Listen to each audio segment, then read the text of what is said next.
Hello everyone. इस video में हम क्वेश्चन टैग को पढ़ेंगे।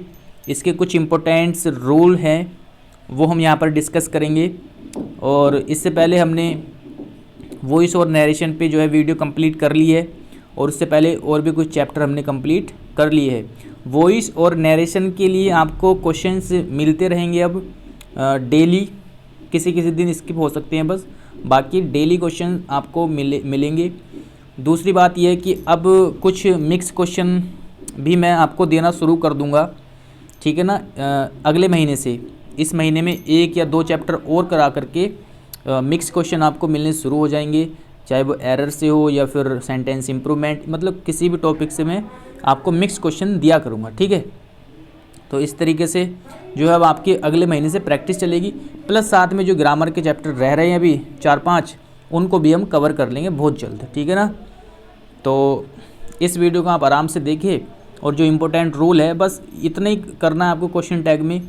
इसी से आपको जो है यहाँ से क्वेश्चन आपको 1 या 2 नंबर का क्वेश्चन आपको देखने को मिल सकता है, मतलब 1 या 2 क्वेश्चंस यहाँ से देखने को मिल सकते हैं, और आते रहे हैं क्वेश्चन टैग से क्वेश्चन। तो बस इस वीडियो को आप आराम से देखिए, आपको कोई भी प्रॉब्लम नहीं आएगी, सारे क्वेश्चन आप इजीली सॉल्व कर लोगे। देखिए क्वेश्चन टैग का मतलब होता है, इंग्लिश में अगर बात करें तो जैसे ये सेंटेंस लिखा हुआ है, पूरे सेंटेंस लिखने के बाद एक छोटा सा क्वेश्चन मार्क वाला सेंटेंस आपको मिलेगा छोटा सा, उसको बोलते हैं क्वेश्चन टैग, ठीक है ना। ये वर्ब से स्टार्ट होता है, फिर उसके बाद सब्जेक्ट होता है साथ में। तो इस तरीके से ये जो सेंटेंस होता है इसको बोलते हैं हम क्वेश्चन टैग। यहाँ पर ये जो है क्वेश्चन टैग है, ठीक है ना। एक पूरे सेंटेंस के बाद छोटा सा यहाँ पर क्वेश्चंस के रूप में हम पूछ लिया जाता है, उसको बोलते हैं क्वेश्चन टैग। हिंदी में इसका मीनिंग निकलता है जैसे यहाँ पर है कि वह तुम्हारा भाई है ना, वह तुम्हारा भाई है ना, मतलब इसमें सेंटेंस के साथ साथ छोटा सा क्वेश्चन भी होता है कि वह तुम्हारा भाई है ना। या फिर यहाँ पर you do not read, do you, तुम यू डू नॉट रीड, तुम पढ़ते नहीं हो ना, यहाँ पर कहना चाहिए तुम पढ़ते नहीं हो ना। तो इस तरीके से यहाँ पर एक छोटा सा क्वेश्चन जो है बनता है कि तुम जा रहे हो ना, तुम वहाँ जा रहे हो ना, तुम दिल्ली जा रहे हो ना। तो इस तरीके से जो लास्ट में ये ना वाला साउंड निकलता है, एक छोटा सा क्वेश्चन यहाँ पर पूछा जाता है, ठीक है ना। इसी को बोलते हैं क्वेश्चन टैग, ठीक है ना। तो इतनी बात आपको समझ में आई। अब देखिए क्वेश्चन टैग को करते हुए हमें कुछ बातों का ध्यान रखना होता है। ये जो वर्ब है इसको हमें इसके अकॉर्डिंग, ये जो वर्ब होगी इस वाली सेंटेंस में, इसके अकॉर्डिंग हम चेंज करते हैं, ठीक है। अभी आगे पता चलेगा। और ये जो यहाँ पर जो सब्जेक्ट बनता है ये इस वाले सब्जेक्ट के अकॉर्डिंग आता है, ठीक है। ये हमेशा प्रोनाउन रहेगा, ठीक है ना। ये भी आपको बात ध्यान रखनी है, हमेशा प्रोनाउन फॉर्म में इसको यूज़ करते हैं। और अभी आगे बहुत सारी बात चलेगी। और यहाँ पर अगर मतलब नोट के साथ अगर वर्ब दी हुई है तो उसमें हम शॉर्ट फॉर्म यूज़ करते हैं, फुल फॉर्म हम यूज़ नहीं करेंगे, ठीक है। जैसे यहाँ पर इज़ंट लिखा हुआ है, यहाँ पर अगर मैं इज नॉट लिख दूँ तो गलत हो जाएगा वो, ठीक है। तो शॉर्ट फॉर्म ही यूज़ करते हैं हम, ये बात में आप ध्यान रखना, ठीक है। अभी सारे रूल आगे आएंगे धीरे धीरे। और नेक्स्ट है यहाँ पर do you not read, do you, यानी कि तुम नहीं पढ़ते हो ना, तो ये कहना जा रहा है यहाँ पर, ठीक है। चलिए आगे बढ़ते हैं। अब यहाँ पर देखते हैं क्या लिखा हुआ है। पॉइंट नंबर 1 कि सेंटेंस अफर्मेटिव हो तो उसका क्वेश्चन टैग निगेटिव बनता है, तथा सेंटेंस निगेटिव हो तो क्वेश्चन टैग अफर्मेटिव बनता है, ठीक है ना। यानी बेसिकली क्या कहना चाह रहा है कि ये जो सेंटेंस है, ये जो हमारा सेंटेंस होता है ये वाला, अगर ये सेंटेंस हमारा पॉजिटिव है यानी अफर्मेटिव है तो ये जो क्वेश्चन टैग है ये कैसा बनेगा, नेगेटिव। और अगर ये जो सेंटेंस हमारा ये नेगेटिव हुआ तो क्वेश्चन टैग हमारा बनेगा पॉजिटिव। ये बात आपको ध्यान रखनी है क्वेश्चन टैग के अंदर, ठीक है ना। अगला पॉइंट है कि क्वेश्चन टैग में हमेशा प्रोनाउन का यूज़ करते हैं। ये जो आएगा यहाँ पर प्रोनाउन ही आएगा, ठीक है। यहाँ पर नाउन का यूज़ हम नहीं करेंगे, ओनली प्रोनाउन का ही यूज़ करेंगे। दूसरा पॉइंट है नेगेटिव क्वेश्चन टैग में हेल्पिंग वर्ब एवं नॉट को कॉन्ट्रैक्टेड फॉर्म यानी शॉर्ट फॉर्म का यूज़ करते हैं, है ना। यानी अगर हेल्पिंग वर्ब के साथ नोट दी हुई है, नोट लगाना है, तो उसको हम शॉर्ट फॉर्म में लिखेंगे यानी कॉन्ट्रैक्टेड फॉर्म में, जैसे डजंट, डोंट, वॉन्ट, है ना। आरंट, इजंट, इस तरीके के वर्ब लिखेंगे। अभी मैं आगे बताऊंगा कि किसको कैसे चेंज करना है। ठीक है, इतनी बात आपको ध्यान रखनी है। 3-4 पॉइंट है और कुछ नहीं है कि इस वाले सेंटेंस के अकॉर्डिंग जो यहाँ पर वर्ब होगी उसके अकॉर्डिंग यहाँ पर वर्ब लगाएंगे, लेकिन यहाँ पर ये निगेटिव वर्ब बनेगी। जैसे यहाँ पर इज है तो यहाँ पर क्या हुआ है, इजंट, यानी इज नॉट मतलब इजंट हुआ है, यानी ये निगेटिव बनाना है हमें। और ये जो सब्जेक्ट है इसको हमने यहाँ पर ला दिया, ठीक है ना, और कुछ नहीं करना है। चलिए आगे है, he is not singing a song, is he, ठीक है ना। तो इसके अकॉर्डिंग हमने देखी यहाँ पर निगेटिव है इज़ नॉट, तो यहाँ पर हमने अफर्मेटिव बना दिया क्वेश्चन टैग, यानी यहाँ पर केवल इज़ का यूज़ करेंगे। और ये जो ही है वो इस वाले सब्जेक्ट के अकॉर्डिंग आता है। जो भी यहाँ पर प्रोनाउन का यूज़ करेंगे वो किसके अकॉर्डिंग आएगा, इस वाले सब्जेक्ट के, ठीक है ना। तो इस तरीके से हम यहाँ पर करेंगे। जैसे यहाँ पर अगर कोई लड़के का नाम है, यहाँ पर राम है तो यहाँ पर ही आएगा फिर से, लेकिन यहाँ पर सीता लिखा हुआ है तो यहाँ पर शी आ जाएगा। इस तरीके से वो अभी आगे बातें चलेगी सारी, आप ध्यान से इसको देखते रहें, ठीक है ना। आगे है किस तरीके से हम बदलेंगे, देखिए क्वेश्चन टैग में हमेशा सब्जेक्ट के रूप में एप्रोप्रिएट प्रोनाउन का यूज़ होता है, ठीक है ना। उस सब्जेक्ट का प्रोनाउन हम यूज़ करेंगे। जैसे आई का, ये आई जो है प्रोनाउन है, यू, वी, वन, देयर, ये सब क्या है प्रोनाउन के रूप में यूज़ करेंगे। दे, एनी, दे हो या फिर एनी प्लूरल नाउन हो उसके साथ दे आएगा, ठीक है ना। और शी, गर्ल मतलब शी हो या फिर कोई गर्ल का नाम हो तो तब भी शी आएगा। ही हो या फिर बॉय हो, कोई बॉय का नाम हो तो ही आएगा, ठीक है। और इट, दिस, दैट के लिए हम यूज़ करते हैं इट का। तो ये पॉइंट आपको ध्यान रखने हैं कि इट सेंटेंस का जो सब्जेक्ट है अगर इट, दिस, दैट से होगा तो क्वेश्चन टैग बनेगा इट से, ठीक है ना। और एक बात ये ध्यान रखनी है कि दे या फिर प्लूरल नाउन हो तो क्वेश्चन टैग का सब्जेक्ट क्या बनेगा, दे, ठीक है ना। इस तरीके से आपको याद रखना है। बाकी तो आपने पढ़ ही रखे होगे, बस आपको रिवीजन करने की आवश्यकता है, ठीक है ना। और कॉन्ट्रैक्ट फॉर्म या फिर शॉर्ट फॉर्म कैसे लिखते हैं, जैसे अगर विल नॉट है तो वॉन्ट हो जाएगा, शैल नॉट का शेंट हो जाएगा, शुड नॉट का शुडंट हो जाएगा, डू नॉट का डोंट, डिडंट, मस्टंड, डेयरंट, ठीक है। डेयर और नीड, इस दो वर्ब की आप जरूर ध्यान रखना। डेयर और नीड ये हेल्पिंग वर्ब के रूप में भी यूज़ करते हैं, ठीक है। तो ये ध्यान रखना, इसका भी हम क्या बनाते हैं, डेयरंट, और इसका माइटंट, सॉरी मेंट, डजंट, नीडंट, ओटंट, ठीक है ना। इस तरीके से हम शॉर्ट फॉर्म बनाते हैं इनकी। लेकिन एक बात ध्यान रखना, अगर सेंटेंस में एम नॉट दिया हुआ है तो उसके हम निगेटिव फॉर्म इस तरीके से नहीं बनाएंगे। एमेंट, एमेंट नहीं होती है, ठीक है ना, एमेंट नहीं होती है, बल्कि इसकी जगह क्या करते हैं, आरंट का यूज़। अगर सेंटेंस में एम नॉट है तो उसकी जगह आर नॉट यानी आरंट का यूज़ हम करते हैं।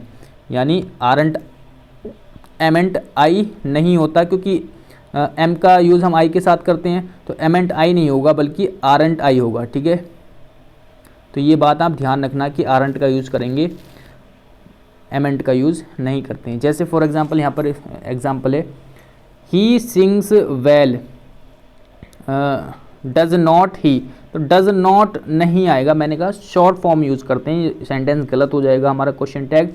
हमें इसको क्या करना पड़ेगा, डजंट करना पड़ेगा, डजंट, ठीक है, डजंट ही, अब ठीक हो जाएगा ये, क्योंकि हमने यहाँ पर शॉर्ट फॉर्म लिख दी है। दूसरी बात, अगर यहाँ पर आपको वर्ब ना मिले, हेल्पिंग वर्ब ना मिले सामने लिखी हुई, तो हमें क्या करना है, हमें देखना है कि ये सेंटेंस प्रेजेंट का है या फिर पास्ट का। अगर ये सिंपल प्रेजेंट का है तो हमें डू डज में से वर्ब निकालनी है, और अगर ये पास्ट का है, सिंपल पास्ट यानी पास्ट इंडेफिनिट का, तो हमें डिड में से जो है वर्ब निकालनी पड़ेगी, ठीक है ना। इस तरीके से हम करते हैं इसको। चलिए आगे बढ़ते हैं। नेक्स्ट है, यदि वाक्य का सब्जेक्ट आई हो, अभी मैंने ऊपर बताया पॉइंट, और उसके साथ एम, क्योंकि आई के साथ एम का यूज़ करते हैं प्रेजेंट में, तो क्वेश्चन टैग एमेंट नहीं बनेगा बल्कि आरंट का यूज़ होगा। जैसे आई एम पुअर, एमेंट आई नहीं होगा, आरंट आई होगा, ठीक है ना, इस तरीके से। और अगला है, नेक्स्ट पॉइंट है हमारे पास, कि यदि सेंटेंस में नेगेटिव वर्ड जैसे नीदर, नॉट, कोई सा भी नेगेटिव वर्ड हो, never, none, no one, nobody, nothing, few, little, hardly, scarcely, seldom, इस तरीके के अगर वर्ड आए हमारे सेंटेंस में, ये जो सेंटेंस होता है इधर वाले, ये जो सेंटेंस होता है इसमें अगर ये नेगेटिव वर्ड आए तो जो क्वेश्चन टैग होगा वो कैसा बनेगा, अफर्मेटिव। कैसा बनेगा, अफर्मेटिव। ये बात आप ध्यान रखना है, क्वेश्चन टैग कैसा बनेगा, अफर्मेटिव। जैसे फॉर एग्जांपल, एक मिनट, फॉर एग्जांपल यहाँ पर we have no friend, we have no friend, देखिए यहाँ पर नो वर्ड का यूज़ किया गया है, यानी ये अब नेगेटिव वर्ड का यहाँ पर यूज़ कर लिया तो क्वेश्चन टैग हमारा पॉजिटिव बनेगा। तो हैव हेल्पिंग वर्ब है तो हैव का हो जाएगा हैव वी, ठीक है। ये वाला सेम ऐसे ही आ जाएगा, क्योंकि ये नेगेटिव है तो पॉजिटिव बनाना पड़ेगा, पॉजिटिव में क्या होगा, हैव वी। उसी प्रकार ही हैड हार्डली एनी मनी, तो यहाँ पर हार्डली आया हुआ है तो पॉजिटिव बनेगा फिर से जो क्वेश्चन टैग है। तो हैड हेल्पिंग वर्ब है और सब्जेक्ट हो जाएगा ही, यानी हैड ही, ठीक है। इस तरीके से हम इसको करेंगे। अगला पॉइंट है, यदि sentence someone, none, sorry no one, no one लिखा हुआ है, या फिर समबडी, या फिर नन, ईच, एवरी, इस इनसे अगर सेंटेंस का सब्जेक्ट बने तो क्वेश्चन टैग का जो सब्जेक्ट है वो दे रहेगा। ये बात ध्यान रखना। ये भले ही हम सिंगुलर सेंटेंस में नॉर्मली यूज़ करते हैं, इनके साथ सिंगुलर वर्ब का यूज़ करते हैं, लेकिन क्वेश्चन टैग में ध्यान रखना है। एक अच्छा पॉइंट है, इसी तरीके के पॉइंट से क्वेश्चन आते हैं, ठीक है ना। अगर क्वेश्चन टैग का जो सेंटेंस है, जो पहले वाला सेंटेंस है उसका सब्जेक्ट समवन हो, नो वन हो, समबडी, नन, या फिर ईच, एवरी, इनसे अगर बने तो क्वेश्चन टैग का सब्जेक्ट क्या बनेगा, दे, ठीक है ना। जैसे समवन स्टोल माई वॉच, कि someone stole my watch didn't they, यहाँ पर क्या बनेगा, दे। अब देखिए यहाँ पर ये सेकंड वर्ड है, सेकंड वर्ब है, यानी पास्ट का है, सिंपल पास्ट का, तो इसलिए हमने डिडंट का यूज किया है। और यहाँ पर प्रेजेंट का होता, यानी वर्ब की फर्स्ट फॉर्म में ऐसे यस होता, तब हम यहाँ पर डजंट का यूज़ करते हैं, ठीक है। चलिए आगे है एवरीथिंग, दूसरा पॉइंट था यहाँ पर। और यदि सेंटेंस का सब्जेक्ट समथिंग यानी थिंग वाला सब्जेक्ट बने, एनीथिंग, नथिंग, ये बने, तो उसका जो क्वेश्चन टैग होगा उसमें आएगा इट, ठीक है, इट सब्जेक्ट होगा। तो ये पॉइंट आपको ध्यान रखना। जैसे एवरीथिंग, एवरीथिंग यानी थिंग से बना हुआ है, एवरीथिंग इज़ ओके, सब कुछ ओके है ना, तो इजंट इट, ठीक है ना, इज़ यहाँ पर हो जाएगा इसमें इजंट में, ठीक है, क्योंकि ये पॉजिटिव है तो निगेटिव बनाना पड़ेगा। बाकी तो सारे रूल चलते रहेंगे कि पॉजिटिव का निगेटिव और नेगेटिव का पॉजिटिव बनाना ही है, ठीक है ना। ओके, अगला देखते हैं कोई कुछ रूल। ये हो गया हमारा। नेक्स्ट है, देखिए सेंटेंस का अगर सब्जेक्ट, सेंटेंस कौन सा किसको बोलता हूँ मैं, ये जो क्वेश्चन टैग से पहले वाला जो सेंटेंस है ये वाला, ठीक है ना। अगर इसका सब्जेक्ट ऑल ऑफ अस हो, एनी वन ऑफ अस हो, एवरी वन ऑफ अस हो, मोस्ट ऑफ अस हो, ईदर ऑफ अस हो, ये आए, ठीक है, अस से बने, ये अगर ये सब वर्ड दिए हुए हैं हमारे किसमें, इस वाले सब्जेक्ट में, सेंटेंस के सब्जेक्ट में, तो क्वेश्चन टैग का सब्जेक्ट होगा वी। लेकिन अगर यहाँ पर यू दिया हुआ है, यू अस की जगह, जैसे ऑल ऑफ अस या ऑल ऑफ अस दिया हुआ है, यहाँ पर all of you, all of them, है ना, any one of you, any one of them, इस तरीके से अगर ये वर्ड दिए हुए हैं यू या फिर दैम, तो यू दिया हुआ है तो यू आएगा फिर यहाँ पर क्वेश्चन टैग का सब्जेक्ट में, और दैम दिया हुआ है तो फिर दे आएगा क्वेश्चन टैग के सब्जेक्ट में। तो इतनी बात आपको याद रखनी है, ठीक है। जैसे for example all any one every one of us can do this, तो यहाँ पर अस दिया हुआ है तो यहाँ पर आ जाएगा वी, ठीक है। बाकी कैन का तो कांट हो ही जाएगा क्योंकि निगेटिव तो बनाना ही है। और दूसरा यहाँ पर अगर ये दिया हुआ है, यू दिया हुआ है, तो यहाँ पर आ जाएगा यू, ठीक है। और ये अफर्मेटिव है तो यहाँ पर निगेटिव बनाना पड़ेगा, यानी कैन का कांट करना पड़ेगा, ठीक है, ओके। और अगर दैम दिया हुआ है तो फिर यहाँ पर आ जाएगा कांट दे, सॉरी दे आएगा यहाँ पर, तो दे करना है, दैम नहीं करना, ठीक है। चलिए आगे बढ़ते हैं। ओके, ये हो गया। अगला पॉइंट है हमारे पास अफर्मेटिव इम्पेरेटिव सेंटेंस का क्वेश्चन टैग विल यू या फिर वॉन्ट यू। अगर सेंटेंस इम्पेरेटिव है, ठीक है, और अफर्मेटिव है यानी पॉजिटिव सेंटेंस है, तो उसका क्वेश्चन टैग आप विल यू से भी बना सकते हो, वॉन्ट यू से भी बना सकते हो। वहाँ पर आपको कुछ नहीं देखना, ठीक है। जैसे switch on the radio, imperative sentence का मतलब है ऐसे सेंटेंस जिनकी शुरुआत वर्ब की फर्स्ट फॉर्म से हो, ठीक है, वो होते हैं इम्पेरेटिव सेंटेंस। तो यहाँ पर switch on the radio imperative है, तो यहाँ पर विल यू भी सही है और वॉन्ट यू भी सही है, दोनों में से कुछ भी लगा सकते हैं, दोनों ही सही है, ठीक है। या फिर कभी कभी प्लीज़ या काइंडली से बन जाता है इम्पेरेटिव सेंटेंस, प्लीज़ या काइंडली गिव मी मनी, और यहाँ पर आ जाएगा विल यू या फिर वॉन्ट यू, दोनों में से कोई सा भी आप यूज़ कर सकते हो। लेकिन एक बात ध्यान रखनी है, नोट पॉइंट, कि अगर इम्पेरेटिव सेंटेंस नेगेटिव हो तो क्वेश्चन टैग का जो क्वेश्चन टैग कैसे बनेगा, केवल विल यू से, वॉन्ट यू यहाँ पर नहीं आएगा, केवल विल यू आएगा। ओके, तो ये बात आपको ध्यान रखनी है। जैसे डोंट मेक ए नॉइज़, तो यहाँ पर वॉन्ट यू लिखा हुआ है, वॉन्ट यू नहीं आएगा, क्या आएगा, विल यू। तो ये पॉइंट आपको ध्यान रखना है, ऐसे पॉइंट से ही क्वेश्चंस जो है पूछे जाते हैं।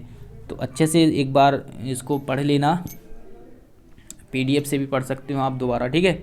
चलिए अगला है, यदि इम्पेरेटिव सेंटेंस लेटस या फिर इस तरीके से हो, लेटस से शुरू हो तो क्वेश्चन टैग शैल बी में जाएगा, ठीक है। ये पॉइंट आपको ध्यान रखना है। अगर इम्पेरेटिव सेंटेंस लेटस से हो या फिर इस तरीके से लेटस हो लिखा हुआ, तो क्या आएगा, शैल बी आएगा, केवल और कुछ नहीं आएगा। जैसे let's go there shall be, तो ये हमारा बन गया क्वेश्चन टैग। लेकिन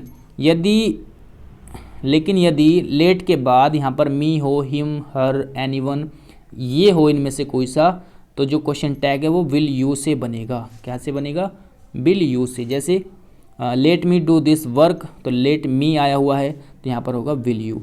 लेट हिम गो, हिम आया है, तो यहाँ पर होगा विल यू। तो इस तरीके से हम इसको क्वेश्चन टैग को बनाएंगे।